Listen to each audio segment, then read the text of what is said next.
You are going to break your mother's heart. You're going to break your wife's heart, the heart of your husband, your boyfriend, your significant other. You're going to break your kids' heart. You're going to break your nieces and your nephews' hearts because of the decision that you make behind the wheel. Every day, multiple times a day, I almost kill one of you. My entire job is based solely on basically playing dodgeball, but dodge car or dodge the crash dummy. Because some of you are driving your cars, you're vlogging, texting, you have your phone in your hand. Now, yeah, I know nobody wants to be lectured about driving, and this is not your average. It's not one of those corny, average, lame driver safety commercials or infomercials. I'm telling you that you're going to die soon. Now, you may think it's funny, you may think it's a joke, you may think you have the skills like the drivers, the stunt drivers who do those scenes that you see in Fast and Furious. Everybody thinks they're a good driver, and you know, most of you actually believe this, and you believe that you can swerve and weave in and out of traffic, jumping in between trucks, and that your luck's not going to run out one day. Everybody's luck runs out one day. This large vehicle you see behind me that I drive is 40 tons. And for some of you who don't know what a ton is, your car weighs 1 ton, which is 2,000 pounds. This vehicle is 40 tons. Fully loaded, 40 tons. Maximum 40, which is 80,000 pounds. When I'm empty, it's 16 tons, 32,000 pounds. That's just the truck and the trailer. Now, some of you have no idea whether or not the trailer is empty or loaded. A lot of you risk your lives jumping in front of us at the last second, and you have no idea, no awareness or understanding that we can't stop 40 tons or 16 tons as quickly as you can stop your 1 ton. Most of you, your cars, those of you who drive cars, like this vehicle you see over here, that's a 1 ton vehicle, right? And the SUVs and the pickup trucks, some of them are 3 tons. 3 to 4 tons. Well, not 4 tons. I don't think there's any pickup truck that's 8,000 pounds, unless it's loaded with a whole bunch of cement or some rock salt. Maybe one of those plowers that has the super heavy duty, super F-150s with the 4 wheels in the back, and probably loaded with sand or rock salt. But the average truck or SUV is about 6,000 pounds. So that's 3 tons.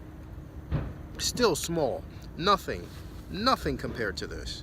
So I'm hauling 40 tons worth of death, bone-crushing, funeral arrangement, wife and mother dropping to the knees crying and sobbing, kid without a father, kid without a mother, tons of death that you decide to jump in front of at the last second.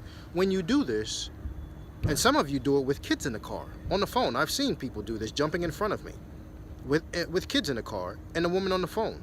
On Route 80, it happened to me last month. When you do this, you don't give a damn about your passengers. You don't care about the kids in your car. You may as well just toss them in front of a moving train. When you jump in front of us, when we're going 50, 65 miles per hour, and you jump in front of us at the last second, you force us to choose between whether or not you die or we die. And most of us, some of us have decided, because you know we're trained to look for a soft target and run our truck into something, so that we're trained to kill ourselves, to sacrifice ourselves so that we don't kill you. But a lot of us who want to go home just like you do, who have families to take care of just like you do, decided that we're not going to flip our trucks over and kill ourselves so that you can continue driving down the road, texting and playing your video game and blogging, while we die, wipe out, crash into a brick wall, while you continue driving down the road, texting with your phone in your hand. Me personally, I'm not going to wipe out and crash my truck and flip my truck over and die in a fiery death while you continue driving down the road, texting with your phone in your hand. I want to go home to my family just like you do.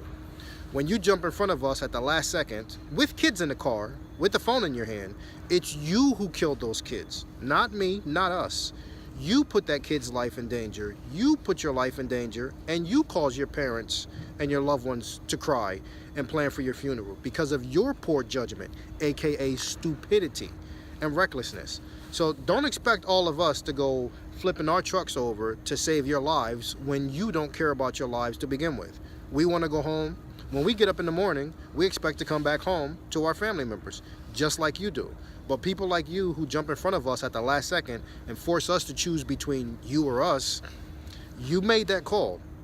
So when your truck is flipped over, when you're laying underneath of a car or underneath of your SUV and you're calling for God and you're asking for help and you're wondering when the EMTs are going to get there, just remember this all could have been avoided if you had let off the gas, wait a couple of seconds and let that truck pass you, and then get in front of the truck. Or even better, slow down and go behind the truck and get over to your lane. Some of you are in the far left lane on a 3-lane road. You're in the far left lane and decide to sweep across the road and to the right lane to get your exit, risking the lives of everyone on the road.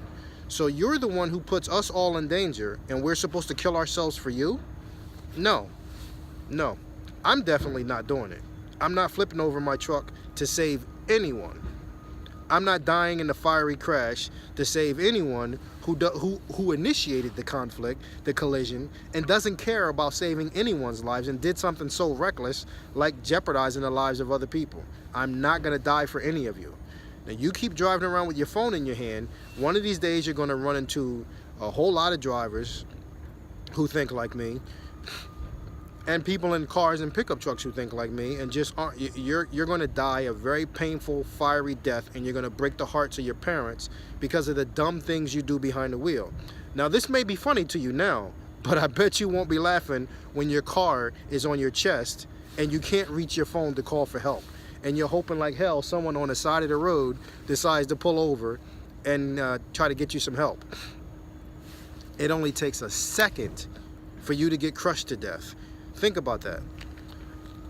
80,000 pounds, truck versus car. Which one do you think is going to win? Truck versus car, truck versus pickup truck. 80,000 pounds versus your 2,000 pounds.